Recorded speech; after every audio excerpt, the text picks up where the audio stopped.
सोलापूर शहर पोलीस दलातील वाहतूक शाखेतील निष्ठावान अंमलदार संभाजी शिवाजी दोलतोडे वय 32 राहणार अरविंदधाम पोलीस वसाहत सोलापूर यांचा अचानक मृत्यू झाला आहे।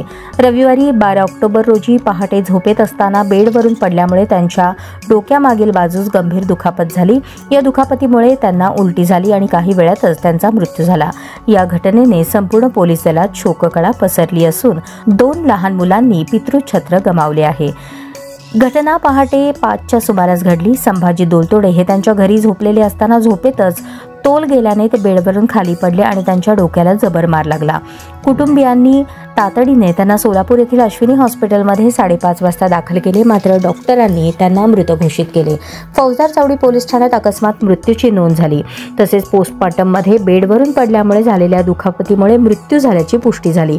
शवविच्छेदन अहवालानंतर मृत्यूचे कारण अधिक स्पष्ट होईल असे पोलिसांनी सांगितले। पोलीस नाईक चव्हाण यांनी सांगितले की मृत्यूनंतर संभाजींच्या पत्नीकडे चौकशी करण्यात आली। त्यांनी स्पष्ट केले की संभाजी हे निरोगी होते, त्यांना कोणताही आजार नव्हता, ते व्यसनाधीन पण नव्हते। नियमित आरोग्य तपासणीतही त्यांना बीपी, शुगर किंवा इतर कोणतेही आजार नव्हते। त्यामुळे ही घटना अत्यंत अचानक आणि अनपेक्षित होती, ज्यामुळे कुटुंबीय आणि सहकाऱ्यांना मोठा धक्का बसला।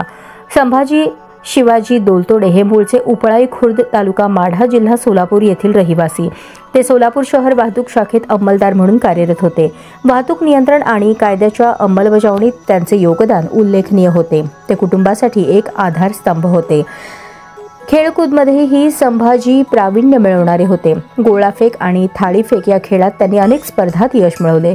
सहकारी अधिकारी आणि मित्र त्यांना मेहनती, प्रामाणिक आणि समर्पित अधिकारी म्हणून ओळखतात। संभाजी यांच्या अचानक निधनामुळे कुटुंबावर मोठा आघात झाला आहे।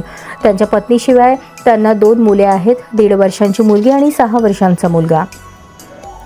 कुटुंबाचा मुख्य आधार असलेल्या संभाजींच्या अचानक जाण्याने मुलांचे भविष्य आणि कुटुंबाची आर्थिक स्थिती धोक्यात आली आहे। अंत्यविधी उपळाई खुर्द या गावी करण्यात आला, जिथे नातेवाईक, मित्र आणि पोलीस अधिकारी मोठ्या संख्येने उपस्थित होते। अंत्यविधी दरम्यान कुटुंबियांचा शोक आणि आक्रोश पाहून उपस्थितांचेही डोळे पाणावले।